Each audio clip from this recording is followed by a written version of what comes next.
Hi there, I'm Chris and welcome to The Better Life. In this video, I'm going to speak with you about how to ensure your training program is helping you towards your goals. This is about how to ensure that you are training in such a way that is encouraging of you achieving those goals, that will guarantee you success, and even more importantly, won't be counterproductive for the time that you're putting in. In order to do this effectively, we're going to speak about components of fitness. Now, when most people want to start getting fitter or, hit the gym or go to classes, it's mainly for a specific goal, and that usually adds up to something like weight loss or increasing muscle mass. Now, there is a huge amount that the human body is capable of. I mean, the basic framework of a human can be adapted, can be increased in its capabilities, can reach peak performance in some of the most amazing feats of strength or endurance that we could ever have thought were imaginable. Now, it's important to understand that each of these different peak performances were trained towards in a very different way. And this is when we come into components of fitness. So for example, with the same blueprint, the same framework for a human body, one person might take that to peak performance in terms of powerlifting, where they have a lot of size, they have a lot of powerful strength that would move a heavy weight in a short period of time. Now, that is completely outside of the capabilities of someone else who is at their peak performance in something like endurance. So for example, triathlons, or a marathon runner, or it's even different again, talking about a 400-meter track star. These are people that have trained their bodies, adapted their bodies so specifically so as to make their body absolutely the best it can be with regard to that activity or task. So our bodies are machines. We are incredibly sophisticated machines, and we all begin with pretty much the same framework. From the same kind of framework that we all start out with, we are able to progress and train and adapt our bodies to reach peak performance in specific tasks and specific activities. An Olympic powerlifter is much more capable in terms of lifting a heavy weight and in a short period of time. I mean, that's about power, and with that comes size and strength. But an Olympic powerlifter is not going to be able to compete with somebody who is running a marathon. Now, this is when we come into the different components of fitness, and we are able to focus on different components depending on what it is we want to achieve. But the difficult thing is that we can't train up to be a superhuman in all of these different areas. And part of the reason for that is just simply physics. But another part of that is that all of these activities and tasks demand specific strengths from the body, and some of these end up counterproductive to others. So for example, we all know that a larger body, whether that larger body consists of more muscle mass or just fat, is not going to be as fast as a leaner body. And we would all understand that this larger body is going to require more energy in order to move, and especially move quickly. In that same way, a leaner body is much more suited to the tasks or activities such as agility, speed, and endurance. And of course, it's because it is lighter, it doesn't have so much weight on it, it doesn't have such a size on it. And so it's more able to efficiently perform those tasks. It's more able to, in terms of agility, for example, and physics, it's not straining on a body to stop the direction of a leaner, smaller body and weight, and then propel itself in a different direction. So, we understand that a larger body, a larger mass is going to require more energy and is likely to be slower, but also it's going to have the mechanisms for moving more weight. It's going to be stronger. A leaner body, on the other hand, is going to be more agile, it's going to be faster, and it's going to be able to perform endurance tasks much more easily in terms of straining the body's energy systems. So in that regard, we have to understand that training for this, adapting the body for peak performance in these areas, is going to be as different as the perceived outcomes. So it's really better to understand that early on. What are our goals? What is it we would like to achieve? What activities would we like to perform? So just very quickly, it's not the best idea for somebody that wants to start climbing and go out climbing with buddies and, you know, challenge a cliff to go and put on a huge amount of muscle mass. You shouldn't at least find that person in the gym pressing the biggest weights possible in order to gain size. What we're looking for there is fitness, it's cardiovascular fitness and endurance and the, you know, functional strength in that area. But size would be counterproductive. So just very quickly, that's how you can see that training to the wrong tasks and therefore the wrong training can be counterproductive to what you might want to achieve. So we move on to the components of fitness. Now, what are these? There are generally known to be 5 components of fitness. That's absolutely accepted, but obviously there are people that list more than 10. You know, most commonly you'll hear that there are 11 or 12 components of fitness. Now, I understand the reason for these additional components of fitness. However, I would advocate that the 5 core components of fitness are the ones that everybody should concern themselves with, because it will increase health and it will increase fitness and, you know, being more functional in our bodies. The rest of them could arguably be dedicated to sports-specific or extreme aesthetic training and goals and outcomes. So in this video, I'm going to list 5 components of fitness, which I think that you should make sure are a part of your training program. And this will give you an all-round level of fitness, which will lead to a better life, a more energized, capable, and fulfilling, healthier, better life. So the first component of fitness I'll talk about is cardiovascular endurance. Now, this is very simply, it's about our body's ability to provide oxygen and remove carbon dioxide and other waste materials from the muscles that are working. Now, we often think when we talk about cardiovascular exercise that, you know, it's just all about running and moving quickly, and that's quite right. But our cardiovascular system is actually tasked with providing oxygen for the sake of providing energy to our muscles which are working. The more efficient we make this system, the more efficient our body is at providing energy to muscles. And that means that we're not going to be feeling so huff, puff and out of breath. So as we're running for the bus, as I've mentioned in another video, as we're running for the bus, our muscles are demanding more oxygen because it's trying to make more energy. And especially as we start really, you know, running for a couple of minutes, our need for energy and the production of energy, which requires oxygen, means that our heart gets faster. It means that our, you know, breathing gets a lot faster as well and deeper. And that's because our body's trying to remove carbon dioxide and is also trying to get in enough oxygen. So our cardiovascular system is very important in terms of helping us become efficient with movement, with endurance, and that involves running, that involves cycling, it involves going for a walk with the family. Now, if your body is capable of so much more in terms of endurance and movements, then the daily tasks in our life, such as walking to the shops, such as running around with the young'uns, such as going for a bike ride, if our body is capable of so much more because we have trained it and adapted it to be so, then the daily life tasks just really don't seem so grinding. They don't seem so difficult because it's 2 notches down from anything that it's prepared for, anything that it's capable of. So working on our cardiovascular endurance is going to energize us in our lives. It's going to make everything feel so much more easy because our bodies are capable of so much more. The second component of fitness that I want to go into is muscular endurance. Now, if cardiovascular endurance is about our body's ability to provide oxygen through the respiratory system and, you know, ensure that our muscles have the oxygen that it needs to provide energy to keep contracting, our muscular endurance is about the strength of our muscles, and it's about the ability of them to keep going even when they've been under strain for some time.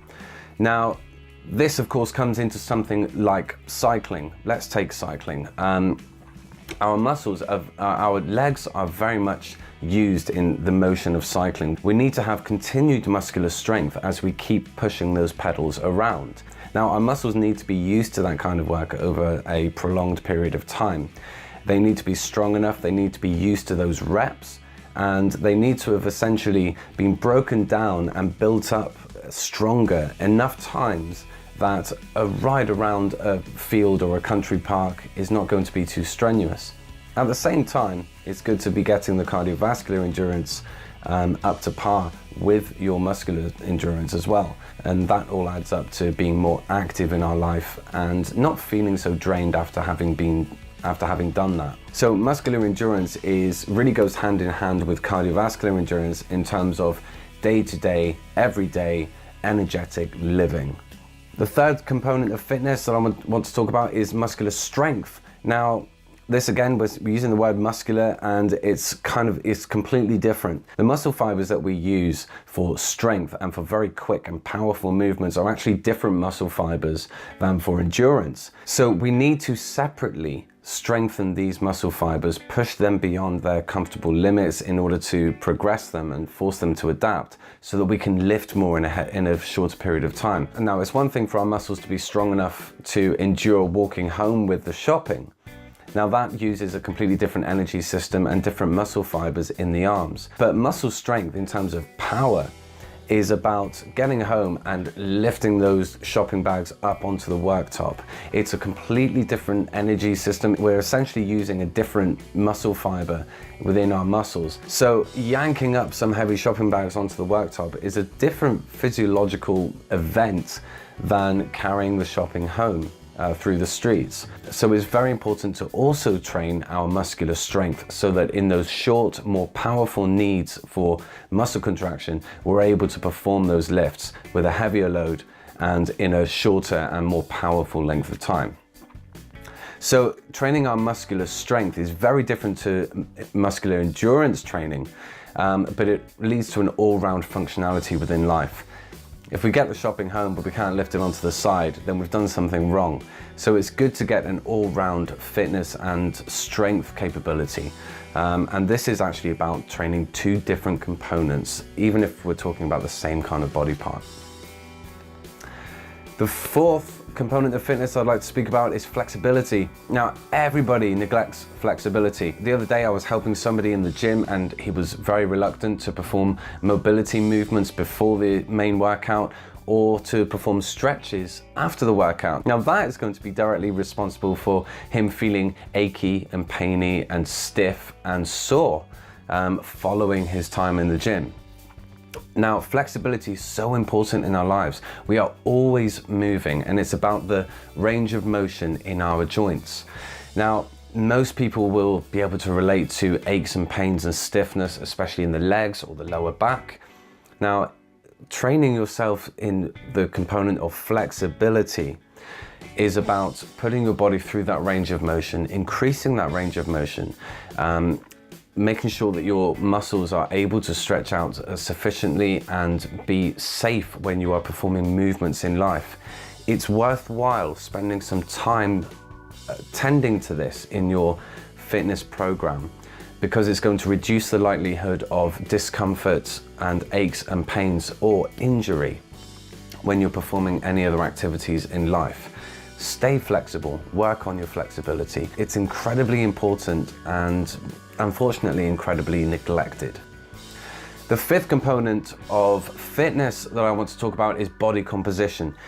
Now, everybody is always, as I said earlier, most people are concerned about weight loss. So everybody is concerned about weight, how much weight they are, how much they weigh if they step on scales. Now, a lot of people still use the BMI measurement, which is absolutely shocking, it's terrible and it's archaic, and I would just say never, ever, ever use that.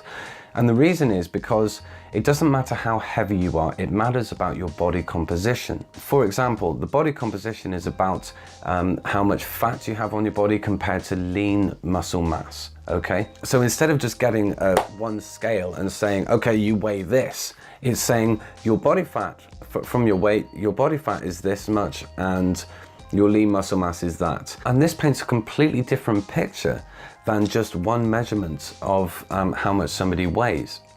Now, the reason I say that is because somebody who has a high percentage of body fat and a very low percentage of muscle mass can weigh the same as somebody with a high percentage of muscle mass and a low percentage of body fat. They weigh the same, but one of them is likely to have higher blood pressure, increased risk of diabetes, higher cholesterol because of the lifestyle they're obviously leading. It paints a very different picture to look at body composition. We can see if somebody is working their body, if they are likely to be fit and conditioned. Weight is really not something that you should go by. Instead, you should look at percentage of body fat. And it's regarded that you are a healthy male if you have 17% or below body fat in terms of body composition. And regarding women, it's about 25% below is a healthy body fat percentage. Now, this is what you should keep in mind when you're training, not the scales. It doesn't matter what weight you end up. What matters is that you look in the mirror and you go, yeah. It matters that you look at the ability and the functionality of your body and you go, yeah. And the fact is that you're going to be more pleased with your body and the functionality in your life if you have a lower body fat percentage and more lean muscle mass in terms of those figures. It doesn't matter what weight you end up. What matters is that you are healthy, that you are fit, that you are functional, and that you can look in the mirror and feel confident. And weight doesn't really come into that. Weight is just throw the weight idea away. It doesn't matter what weight you end up, it matters what your body fat percentage is. So train with body composition in mind. And if you are doing so, you will be incorporating cardiovascular endurance into your life because you're looking for weight loss to bring that body fat percentage down. And you'll also be looking to tone yourself up, which means that you will focus on muscle strength and endurance. This is the good all-rounder level of fitness. So throw the scales away, work out body composition, and keep an eye only on your body fat percentage. That's a great component of fitness to focus on. Okay, so to summarize, we are machines. We can decide how we adapt, how we upgrade ourselves in order to become better at specific tasks or activities or better functions. It is up to you to decide what you want to achieve. It is up to you to decide what your goal is. It is then up to someone like myself to train you appropriately according to your goals. And if you are looking to train yourself and you want to put your own program together, I would just say keep these 5 components of fitness in mind. Focus on what you want to achieve and prioritize them appropriately. And if you want any help on that, do get in touch. It's very important that the time we put into training is invested wisely, and you don't want to waste your time, and you certainly don't want to, make gains in your fitness, but be working towards the wrong fitness component, the wrong goal. You don't want to pack on loads of size because you read something in a magazine and thought it looked like a great training program, and then that isn't suitable for you wanting to get out and do something more like mountain biking or climbing or something that requires more movement and endurance rather than powerlifting and size. Okay, so it's very important that you figure out your goals and train appropriately. I hope you've enjoyed this video. Please comment below on what your training experiences have been. If you'd like to enjoy some one-on-one personal training, I train at the gym in Plymouth, or I can visit you at home and we can, get you working towards your goals. I'm also now providing online training, so please do check out that package there. You'll get access to question and answer forums. You'll get weekly training programs. You'll get nutritional help and advice, and you'll get me on your back telling you to come on, get out there, do another workout, and I'll be checking in on you and responding to your feedback on how the training is. So online training is available. Please do just register at The Better Life, purchase the package, get in touch with me. We'll begin that journey. But I hope you found this video on the different components of fitness to be helpful. And yeah, please do like, share, and do register on the site and get in touch. Thank you so much. I'm Chris. This is The Better Life. I'll speak to you soon.